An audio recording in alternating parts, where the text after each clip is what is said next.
এই গ্রামে একটি ভুতুরে বাংলো ছিল, আর এই জায়গাটিতে দিনের বেলা অন্ধকার থাকতো। আমাবস্যার দিনে এই বিল্ডিং এর ছাদ থেকে ব্লাড বেরোতো। একদিন রাত্রবেলা নুসরাত আর তাইয়েবা এই ভুতুরের বাংলোর পাশ থেকে যাচ্ছিল, তখনই বাংলোটির কাছে এসে তাইয়েবা দাঁড়িয়ে যায় আর নুসরাতকে বলে, দোস্ত চল আমরা এই বিল্ডিং এর ভিতরে যাই, আর এটার ভিতরে গিয়ে আমরা একটা রিলস বানাবো, আর ওইটা অনেক ভাইরাল হবে। এমনিতেও আমাদের টিকটকে একটুও ভিউ নাই, চল আমরা দুইজনে মিলে যাই। নুসরাত বলল, হ্যাঁ দোস্ত তুই ঠিকই বলছো, চল আমরা দুইজনে মিলে যাই, তাহলে কোনো সমস্যা হবে না। এই কথা বলে নুসরাত আর তাইয়েবা এই বিল্ডিং এর দোতলায় চলে যায়। যখন দুইজনে ছাদে পৌঁছে যায় তখন দেখতে পায় এখানে তিনজনের ছবি টানানো আছে। এটি কোনো সাধারণ মানুষের ছবি ছিল না। তাইয়েবা তার পকেট থেকে ক্যামেরা অন করে ভিডিও করা শুরু করে দেয়। যখনই তাদের ভিডিও করা শেষ হয় তখনই নুসরাতের পাশে তিনজনের ছবি থেকে নেমে এসে দাঁড়ায় আর নুসরাতের উপরে তারা হামলা করে। কিছুক্ষণের মধ্যেই নুসরাত ওইখান থেকে গায়েব হয়ে যায়। তারপরে তারা তিনজন মিলে তাইয়েবার উপরে আক্রমণ করে। এমনই এক রাত্রবেলা রাইস্টার তার ড্রাইভারকে নিয়ে তার শ্বশুরবাড়ির উদ্দেশ্যে রওনা হয়। যখনই তারা ওই ভুতুরে বাংলোটির পাশ দিয়ে যাচ্ছিল তখনই তাদের গাড়িটি নষ্ট হয়ে যায়। রাইস্টার গাড়ি থেকে নামে আর তার ড্রাইভারও গাড়ি থেকে নামে। রাইস্টার বলল, আরে ভাই আপনার গাড়ি কিভাবে নষ্ট হলো?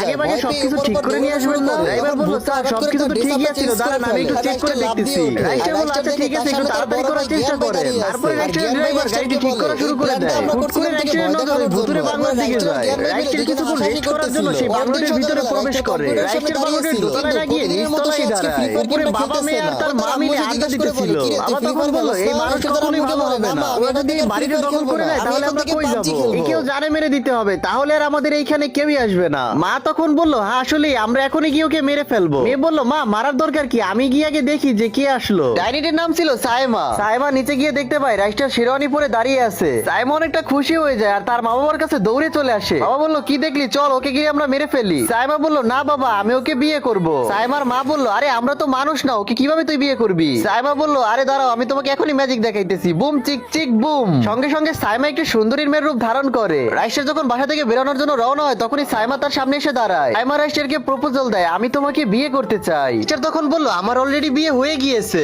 তুমি যদি আগে আসতে তাহলে আমি তোমাকে বিয়ে করতাম। আর ধন্যবাদ তোমাকে আমাকে এখানে কিছুক্ষণ থাকতে দেওয়ার জন্য। রাইস্টার যখনই সামনের দিকে এগায় তখনই ডাইনির রূপ নিয়ে সেই মেয়েটি এসে তার সামনে দাঁড়ায়। সাইমা রাইস্টারকে বলে, তোমাকে আমাকে বিয়ে করতেই হবে। রাইস্টার সাইমাকে বলে, তুমি তো একটি ডাইনি, তোমাকে আমি কি করে বিয়ে করি? এই কথা শুনে সাইমা মন থেকে ভেঙে পড়ে আর তার নিজের কাহিনী বলা শুরু করে দেয়। আমরা অনেকটাই গরিব ছিলাম, 5 বছর পর আমার বিয়ের জন্য একটি সম্বন্ধ আসে। সেই দিন আমার বিয়ের সময় ছিল, ওই দিন আমি সাজগোজ করে বেরিয়েছিলাম। আমরা সবাই মিলে ক্লাবের উদ্দেশ্যে রওনা হই। যখনই আমরা মেইন রোডে উঠি তখন একটি ট্রাক এসে আমাদের গাড়িটাকে উড়িয়ে দেয়। সঙ্গে সঙ্গে গাড়িটি এসে একটি জঙ্গলের ভিতরে পড়ে ব্লাস্ট হয়ে যায় আর আমরা সেখানেই মারা যাই। বন্ধুরা তোমাদের জন্য তো আমি সবসময় কষ্ট করি, আজকে তোমরা একটু এই ভাইয়ের জন্য নিচের এই ভিডিওটা 1 মিনিট দেখে আসো।